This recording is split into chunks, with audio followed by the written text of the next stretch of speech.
Olá pessoal, seja bem-vindo ao Preveste da UEA. Sou o professor Flávio Soares, sou do sexo masculino, com 51 anos, sou pardo, cabelos pretos, tenho estatura mediana e estou trajando calça jeans e camisa preta. O ambiente da aula é um estúdio de televisão e usarei uma tela interativa para as anotações. Bem, então vamos à nossa aula, meu aluno. A aula de hoje é a aula 4, ela serve como assunto para o CIS2 e para o macro. Abordaremos hoje um dos assuntos mais importantes do que nós chamamos de física moderna, que seria radioatividade, quantização de energia, fissão e fusão nuclear. São assuntos importantes para que você possa, na prova do vestibular do CIS e do macro, não errar essas questões, que são relativamente simples de interpretação, correto? E vamos de início à teoria. Tá certo? A primeira coisa que você vai ter que observar nessa questão todo esse processo que nós propomos a vocês é, claro, dados históricos, né? Começando com a radioatividade, nós começamos sempre observando que Henry Becquerel, em 1996, fez a descoberta do urânio, né? E essa descoberta do urânio está associada especificamente a quê? A impressões em papel fotográfico. Ele percebeu que urânio, uma placa fotográfica exposta placas de urânio, seria, nesse caso, sofrer uma determinada impressão. Depois vieram Pierre e Marie Curie, que descobriram elementos como polônio e rádio. Em 1898 e 1900, Rutherford e Villard descobriram 3 outros tipos de emissão radioativa. Essas emissões radioativas é que vamos nos ater para o estudo dessa parte de radiação, correto? Nesse caso, eu quero que vocês vejam esse primeiro vídeo. O vídeo 1, ele mostra especificamente 2 tipos de átomos que existem na natureza. Um átomo onde o núcleo é estável e um átomo onde o núcleo é instável. Aí você fica pensando, para que serve isso, pessoal? Para mostrar para você de onde vem o termo radioatividade. Radioatividade está associado a quê? A atividade de um núcleo instável que emite algum tipo de radiação, algum tipo de energia. Observe que a diferença dos dois está associada especificamente a como esses núcleos estão se comportando. E aí um detalhe importante, é o núcleo que vai dar a estabilidade ou instabilidade do átomo, não esqueça isso, correto? No caso, vamos partir para os conceitos principais. Na questão da radioatividade, o que você vai ter que lembrar? Que é um fenômeno que vai estar ligado basicamente a núcleos instáveis. E esses núcleos vão emitir espontaneamente partículas e ondas. Isso é uma coisa importante. Para que acontece isso, pessoal? Ora, para transformar esse núcleo em estável. Se o núcleo é instável, lembra do vídeo que foi passado há pouco para você? Se o núcleo é instável, ele está emitindo radiação, partículas, e essas partículas são emitidas para que ele fique de uma forma estável, bem tranquilo, correto? Na situação que você vai ter que observar com relação a essa questão da radioatividade, é importante você lembrar que essa radioatividade vai estar associada ao que nós chamamos de decomposição radioativa ou decaimento. O que significa? Lembra que foi dito, um elemento instável perde radiação, partículas para virar estável. Mas quando ele perde radiação e partículas, ele vira outro elemento. E aí é que está a questão, esse outro elemento está associado ao que nós chamamos de um decaimento nuclear. Essa é a ideia que você tem que ter nesse novo conceito, correto? Outra coisa importante é que uma das características fundamentais para a radioatividade é que, primeiro, é um fenômeno exclusivamente nuclear. Segundo, ele não é afetado por nenhum fator físico ou químico. Isso é importante. Observe o átomo. O átomo é formado de núcleo e eletrosfera. O que tem no núcleo? Prótons e nêutrons. Ali no núcleo, onde tem próton e nêutron, é que você tem um fenômeno associado à radioatividade. Não esqueça isso, meu aluno, minha aluna, correto? Aí nós temos um vídeo 2. Esse vídeo 2 está associado a quê? Especificamente a um tipo de radiação que é emitida por um átomo instável. A primeira é a radiação alfa. A radiação alfa acontece quando uma partezinha é perdida. E que parte é essa? Uma parte associada ao núcleo de hélio. Aí você fica pensando, pessoal, mas essa radiação que é emitida afeta os elementos? Afeta os elementos. A segunda radiação seria a radiação beta. A radiação beta é liberada a partir do momento que um elétron é perdido pelo átomo. Isso é importante não esquecer. E a terceira forma de radiação seria a gama. A gama é uma radiação emitida em qualquer uma das outras 2 radiações, radiação alfa e radiação beta. No momento que as partículas são emitidas, existe uma pequena quantidade de energia que também é liberada, e essa radiação é chamada de gama. Isso é uma coisa importante. Outra importante situação com relação à radiação gama é que ela é uma onda eletromagnética de alta energia e sempre vai estar junto com a radiação beta e radiação alfa. Uma coisa importante que você vai ter que lembrar é o espectro eletromagnético. Esse espectro eletromagnético mostra todas as radiações possíveis. E um detalhe interessante que é o tamanho do comprimento de onda a qual elas estão associadas. Isso também é outra coisa de fundamental importância para vocês. Tá certo? Não esqueça isso. Beleza? Outra coisa importante com relação a isso, a energia que a onda transporta. Quando você fala da energia que a onda transporta, você vai ter que lembrar que ela tem, claro, uma equaçãozinha, H vezes V. Esse V corresponderia para a gente à frequência da onda. E essa frequência está associada a quê? A velocidade e o comprimento de onda da mesma. Lembra que esse H é uma constante, é chamado de constante de Planck. Essa é a forma que você tem para calcular a energia da onda, correto? Lembra dessa equação. A energia de qualquer onda é H multiplicado pela frequência. Lembra isso, por favor. Tudo bem? Tranquilo? Outra coisa importante, claro, é o poder de penetração dessas radiações. Das 3 radiações que nós vimos, alfa, beta e gama, qual é que tem mais energia? A gama. Então, ela consegue penetrar em mais elementos. A única coisa que para é o chumbo. Agora, tem um nêutrozinho que pode ser liberado também numa radiação, correto? Esse nêutron, como o tamanho dele é muito pequeno, ele consegue passar por outros elementos, menos o concreto. Isso é importante não esquecer. Tá bom? Outra coisa importante para vocês, no estudo da radioatividade, você tem que lembrar as leis da radiação. A primeira lei é a lei de sódio. O que ela diz para vocês? Que quando o átomo emite uma partícula alfa, o número de massa diminui 4 unidades, e o número atômico diminui 2. É importante lembrar que o número de massa, nesse caso, corresponde ao ar. Observa que ele diminui 4, o número atômico é o Z, diminui 2. Isso vale para qualquer elemento, qualquer decaimento que você tem. Um detalhe aqui, ó, foi emitida uma partícula alfa, que é o núcleo de hélio. Não esquece isso, tudo bem? Tá certo? Beleza? A segunda lei da radioatividade, a lei de Soddy, Frey-Jaynes e Russell, beleza?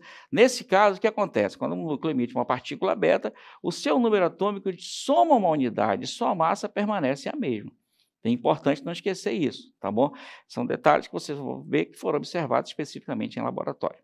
Tá certo? Memoriza isso. Outra coisa importante, a radiação gama é um detalhe que quando é emitido não altera nada, né? Não altera o número atômico, não altera o número de massa, não altera nada. É apenas uma radiação emitida junto com as outras, certo? Outra coisa importante com relação a elementos radioativos, meia-vida.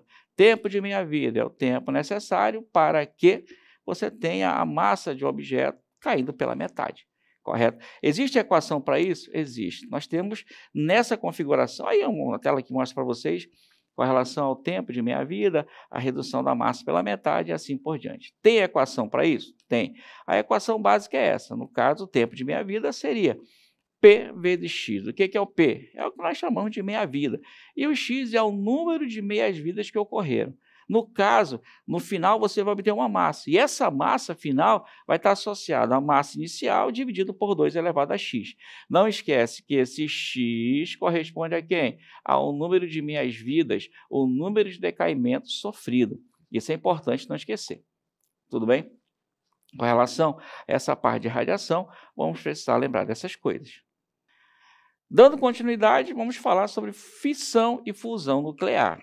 Bom, essa nossa cartela mostra a figura associada à fissão nuclear. O que é fissão nuclear? É a quebra do núcleo. É aquela situação onde você tem uma partícula, que pode ser um nêutrozinho, atingindo um núcleo que pode ser estável ou instável, e esse núcleo é quebrado. Essa quebra faz com que partículas sejam lançadas, energia seja lançada, e um detalhe importante, núcleos sejam lançados para todos os lados, e um detalhe mais importante ainda é que esses núcleos formarão outros elementos. Uma característica básica da fissão nuclear é que, após a quebra de um núcleo, além da energia grande que é liberada, você tem outros elementos químicos criados. Isso é importantíssimo não esquecer, tá certo? Uma coisa importante é que a fissão nuclear foi usada para criar a ação da bomba atômica. Isso é uma coisa importante. E essa bomba atômica foi criada a partir da desintegração desses núcleos, claro, de urânio enriquecido, que é o que está se usando, né? Mas tem outros tipos de bombas que vocês poderão estudar e ver também vídeos na internet, tudo bem? Ou a fissão nuclear, no caso, ela está associada a decaimento de átomos instáveis, isso é importante não esquecer, em outros núcleos, claro, formando outras partículas com núcleos menores, tudo bem? Isso é uma coisa importante que você não pode esquecer. Quando você fala da fissão, você tem sempre a captura de um nêutron após a questão de átomos pesados terem sido decaídos. Isso é importante não esquecer. Beleza? Outra coisa importante que não pode ser esquecido é que sempre você vai ter um átomo quebrado formando elementos que também permanecem estáveis. Isso é uma coisa também importante para vocês. No caso, nós tínhamos urânio e esse urânio virou o quê? Pela figura, virou bário, virou criptônio. Todos são radioativos, tá bom? Lembrem isso. Beleza? A fissão nuclear, como nós falamos, está associada à liberação de energia. E essa energia pode ser calculada. E como é que calcula a energia? Lembra a energia do Einstein? A energia é igual a massa vezes a velocidade da luz elevada ao quadrado. Sendo que, nesse caso, a massa da partícula que foi criada fica em função de quem? Da energia e da velocidade da luz. Então, massa e velocidade da luz são inversamente proporcionais. Tá certo? A fusão nuclear, ao contrário, já está associada à união de partículas. Uma coisa importante é que na fusão nuclear você tem a junção de partículas não gerando lixo nuclear, lixo radioativo. E onde você vê a fusão nuclear, claro, em elementos com grande quantidade de energia, como nas estrelas, por exemplo, como o Sol. No Sol, o que que tem? Liberação de energia associada à fusão e fissão. E no caso da fusão, o que que você tem? Dois átomos de hidrogênio juntando, formando um átomo de hélio. E uma coisa importante com relação à energia, libera-se mais energia quando você tem uma fusão do que quando você tem uma fissão. Isso é importante não esquecer. Tá certo? Outra coisa importante que a gente vai ter que lembrar, claro, é que tudo isso, essa questão da reação de fusão nuclear, começou a ser muito observada a partir de 1952, correto? E tudo isso, claro, a partir da criação das bombas atômicas. Isso é importante não esquecer. Uma aplicação da fissão nuclear, de novo, geração de energia a partir das usinas nucleares e em medicina a partir da liberação de radioisótopos. Lembre isso também. Tudo bem? Quem descobriu a fissão nuclear? Claro, isso aí foi em 1938, um pouco antes da Segunda Guerra, e aí o detalhe que você vai precisar lembrar é que esses pesquisadores já tinham a ideia da fissão e tudo depois, nesse caso, aconteceu como vocês viram no filme lançado. Essa foi a nossa aula sobre radioatividade e processo de decaimento, fissão e fusão nuclear, correto? Agora passaremos à resolução de exercícios. E vamos à nossa questão 1. Apesar de a primeira pessoa a ganhar 2 prêmios Nobel em áreas distintas ter sido uma mulher, até hoje o ODS 5 nos mostra que a igualdade de gênero é algo ainda a se alcançar. Em 1903, o casal Marie-Pierre Curie foi laureado com o Prêmio Nobel de Física por suas pesquisas sobre radioatividade, termo criado por eles devido à descoberta dos elementos rádio e polônio. Além deles, outro casal, Frederick e Irene Joliot-Curie, filha do casal Curie, também foi laureado com o Nobel de Química em 1935.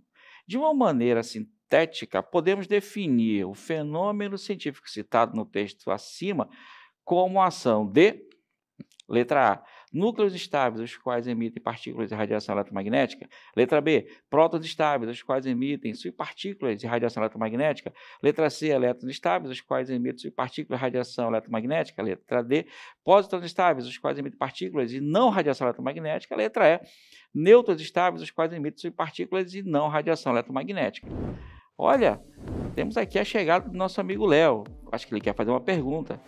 Diga, Léo. Mas, professor, eu pensei que esse assunto era de química. Pode ser usado em física também? Opa, excelente pergunta, Léo. A radioatividade, como trata-se de partículas, está associada tanto à física como à química. De um modo geral, para essa questão, qual a alternativa que nós marcaremos? Letra A, núcleos estáveis, os quais emitem partículas de radiação eletromagnética.